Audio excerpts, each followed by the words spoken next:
17वीं सदी का मालाबार। पुर्तगाली सेना के चंगुल से भागे दो दास थेवन और कोरा। बहुत रात्रि हो चुकी थी। थेवन ने लकड़ी को घिस घिस कर आग जलाई। तभी कोरा को कुछ सुनाई दिया। उसने थेवन से कहा, यहाँ कुछ तो है, आग को बुझने मत देना, आज नदी पार नहीं कर पाएंगे। कुछ देर बाद थेवन की नींद खुली तो कोरा वहाँ नहीं था। उसने थोड़ी दूर जाकर देखा तो वो एक जगह खड़ा दिखाई दिया। वो एक टक किसी चीज को देख रहा था। उस पेड़ के पीछे एक यक्षिणी थी। वो यक्षिणी धीरे धीरे कोरा के पास आने लगी। कोरा उसके वश में हो गया था, पर थेवन डर कर वहाँ से तुरंत भाग गया। फिर यक्षिणी जाने लगी और उस पर मोहित कोरा भी पीछे पीछे आने लगा। फिर एक जगह पर यक्षिणी ने उसे अपने पास बुलाया और यक्षिणी का दीवाना कोरा मृत्यु का भोजन बन गया। सुबह हो चुकी है और थेवन, जो कि वहाँ से भाग चुका था, वो नदी के पास गया और पानी वाणी पिया। नदी एक विशाल खाई में जाकर गिरती है। वो उस अनजान जंगल में रहने के लिए एक आसरा ढूंढने लगा। लंबी लंबी घास के बीच एक पुराने भवन का द्वार दिखाई दिया और थेवन सीधे अंदर घुस गया। घर काफी बड़ा और जीर्ण अवस्था में था। सामने ही रखी कुर्सी, जिसपे बैठने वाले का कुछ पता नहीं। जंगल में बने इस घर में आखिर कौन रहता होगा। हवेली में घूमते वक्त कुछ नारियल पड़े दिखे। थेवन उठाकर खाना शुरू कर दिया। उसे पता नहीं था पीछे से कोई देख रहा है। थेवन ने सफाई देते हुए कहा, भूख लगी थी तो उठा लिया, अब चलता हूँ। उस आदमी ने बताया, जो भी इस हवेली में आता है फिर वापस नहीं जा पाता। दोनों की बातचीत सुन हवेली के मालिक ने अंदर से पूछा, कौन है? संभवतः ये आदमी नौकर है। वो बोला, कोई यात्री है। फिर एक अधेड़ उम्र का व्यक्ति लाठी लेकर बाहर आया। उसने कहा, इतने दिनों बाद यहाँ अतिथि का आगमन शुभ है। नौकर ने उसे पान बनाकर खिलाया। थेवन ने सिर झुकाकर अपनी सारी कहानी कह सुनाई और बताया कि मैं गायन का काम करता था। उसने कहा, इधर देखो। थेवन ने देखा तो वह कोई रहस्यमयी और थोड़ा डरावना इंसान था। उसके कहने पर थेवन गायन करने लगा। गीत सुनकर हवेली मालिक तो प्रसन्न हो गया, मगर नौकर को ठीक ठाक ही लगा। मालिक ने उसे पास बुलाया और पात्र की जगह उसके ऊपर थूक कर कहा, एक तुच्छ रसोइया संगीत के बारे में क्या जाने। उसने कहा, तुम यहाँ रुक सकते हो और बदले में गायन सुना दिया करना। परंतु थेवन सिर्फ भोजन पा के वहाँ से जाना चाहता था। मालिक को ये अपना अनादर लगा। रसोइये ने कहा, जैसा कह रहे हैं वैसा करो। थेवन को मजबूरन प्रस्ताव स्वीकार करना पड़ा। दास होने की वजह से वह थोड़ा झिझक रहा था। व्यक्ति ने कहा, हम ये सब नहीं मानते। कोदुमन पोट्टी की बात कोई भी अस्वीकार नहीं करता। थेवन को आतिथ्य स्वीकार करना पड़ा। पोट्टी ने रसोइये से अनाज गृह के बगल वाला कमरा दिखाने को कहा। उस लंबी चौड़ी हवेली में उन दोनों के अलावा कोई नहीं दिखाई दे रहा था। एक जैसे दिखने वाले रास्ते और गलियों से होते हुए वे एक कमरे में पहुंचे। रसोई घर बाजू में है और यहाँ खाना परोसा जाता है। रसोइये ने बताया, दक्षिण की तरफ जाना मना है। रसोई घर से यहाँ तक सीधे आना होता है, दाएं बाएं मत मुड़ना। ऊपर से आती जंजीर की आवाज पर उसने कहा, यहाँ ये सब सुनाई देगा, इस पर ध्यान मत दो। फिर थेवन को अपना शयन कक्ष दिखाया और एक बार फिर दक्षिण हिस्से में ना जाने की हिदायत दी। बहुत पहले खजाने की खोज में उस तरफ जाने वाले एक वैद्य का आज तक पता नहीं चला। कोदुमन पोट्टी की ये हवेली अपने अंदर ना जाने कितने रहस्य लिए हुए है। पिछवाड़े में बहती नदी में स्नान करने के बाद थेवन ने पोट्टी को रात्रि गायन सुनाया। पोट्टी ने कहा, अगर कोई अपशब्द कह दिया हो तो क्षमा करना। कई वर्षों से हम यहाँ अकेले ही रह रहे हैं। रसोइया थेवन के लिए खाना ले आया। उसने बैठने का इशारा किया। थेवन बहुत देर के बाद कुछ खा रहा था। पोट्टी ने कहा, जब तक तृप्ति ना हो खाते रहो। थेवन बोला, भगवान की कृपा है। पोट्टी ने रूखे स्वर में कहा, परंतु ये सब मैंने दिया, भगवान का शुक्रिया क्यों कर रहे हो? अगले दिन जंगल में आदमी लाशों की कब्र देख लेता है, जिससे काफी डर जाता है। उसको लगता है यहाँ पर वही यक्षिणी भूत है, इसलिए डर कर भाग जाता है। घर आकर के आदमी पानी पी रहा होता है। आदमी घर आकर देखता है इस घर में कुछ तो गड़बड़ है।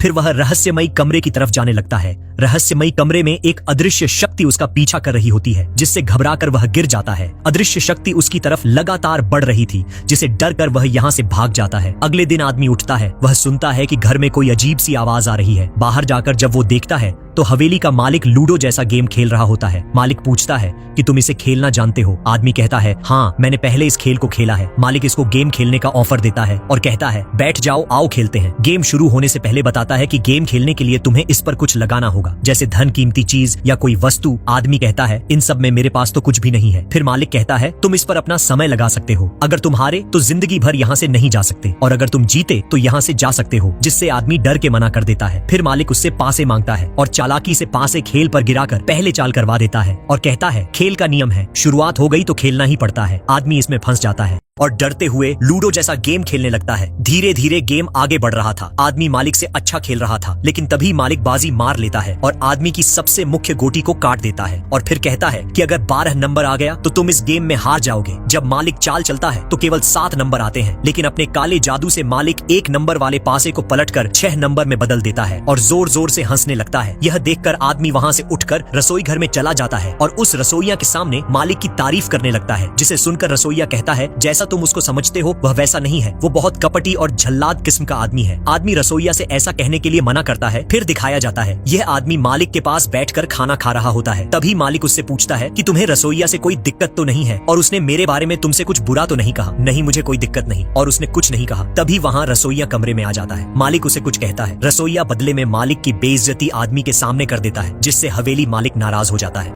हवेली मालिक रसोइया से कहता है, तुझे मरने से डर नहीं लगता? तब रसोइया कहता है, मैं तुमसे अब नहीं डरता। हवेली मालिक कहता है, तेरी इतनी हिम्मत, अपनी नजर नीचे कर कुत्ते। रसोइया अपनी नजर नीचे नहीं करता। तभी हवेली मालिक अपने काले जादू का प्रयोग करता है, जिससे सब कुछ हिलने लगता है। हवेली मालिक अपने हाथों को थोड़ा घुमाता है और एक ही झटके में रसोइया को अपनी तरफ खींचकर उसकी गर्दन पकड़कर उसको लटका देता है। यह सब देखकर दास कोरा डर जाता है और मालिक से रसोइया को छोड़ने के लिए कहता है। तभी मालिक रसोइया को नीचे पटक देता है। अब रात हो जाती है। दास कोरा रसोइया से जानना चाहता है कि हवेली मालिक आखिर कौन है। तब रसोइया उसे बताता है कि हवेली मालिक एक बहुत बड़े जादूगर के आखिरी वंशज हैं। इनके पूर्वज ने देवी की पूजा करके देवी को प्रकट किया था। देवी ने खुश होकर उनको एक बेटी दी थी। उसमें से एक चातन प्रकट हुआ। यह चातन तुम्हारी हर इच्छा पूरी करेगा। लेकिन इनके पूर्वज ने उसको बहुत सताया। एक दिन गुस्सा होकर चातन ने उनको और उनके परिवार को मार दिया। तभी इनके आखिरी वंशज हवेली मालिक उसको अपने बस में करने आए। तभी दास कोरा कहता है, मैंने चातन को देखा था। रसोइया कहता है, रात में मत घुमा कर नहीं, तेरे लिए भी एक कब्र खोदनी पड़ेगी। रसोइया हवेली मालिक की असलियत आदमी को बता देता है। उसके बाद हवेली मालिक अपने शरीर पर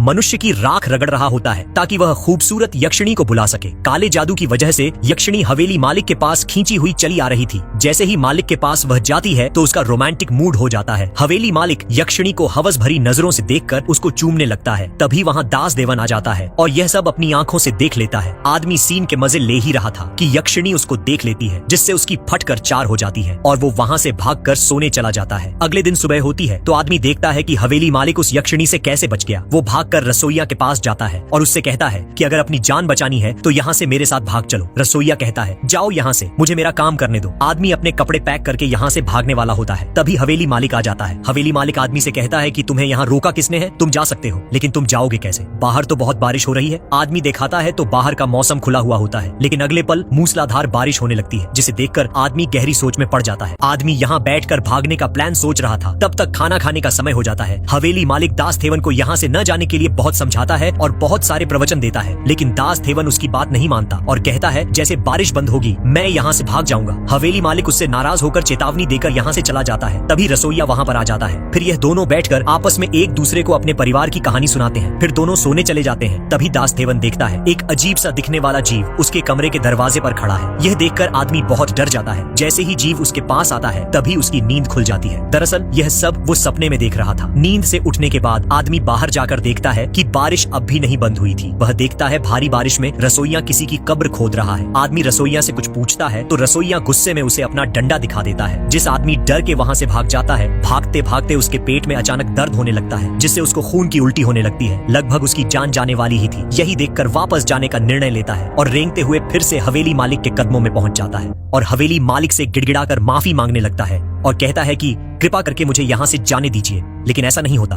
अगले दिन आदमी सपने में अपनी माँ को देख रहा था। तभी रसोइया आके उसके मुंह पर पानी डालकर उसको जगा देता है और उससे कहता है, जितना तुम यहाँ से भागने की कोशिश करोगे उतना तुम फंसते चले जाओगे। फिर एक जड़ी बूटी की गोली बनाकर आदमी को खिला देता है, जिससे आदमी की मेमोरी हैंग हो जाती है और सब भूलने लगता है। रसोइया उससे उसका नाम पूछता है और कहता है, यहाँ कितने दिन पहले आए थे? आदमी कहता है, मुझे कुछ भी याद नहीं आ रहा। फिर रसोइया इसको एक रहस्यमयी कमरे में ले जाकर एक लाश दिखाता है और कहता है, यह आदमी भी हम लोगों की तरह इसी चक्र में फंस गया था। दरअसल ये कोई और नहीं बल्कि हवेली मालिक की लाश होती है। डरते हुए आदमी रसोइया से पूछता है, अगर ये हवेली मालिक है तो जो नीचे बैठा है इतने दिनों से हमारे साथ है वह कौन है? तब रसोइया बताता है कि वही असली दानव चातन है जिसने मालिक का रूप ले लिया है। नेक्स्ट पार्ट देखने के लिए चैनल सब्सक्राइब जरूर करें।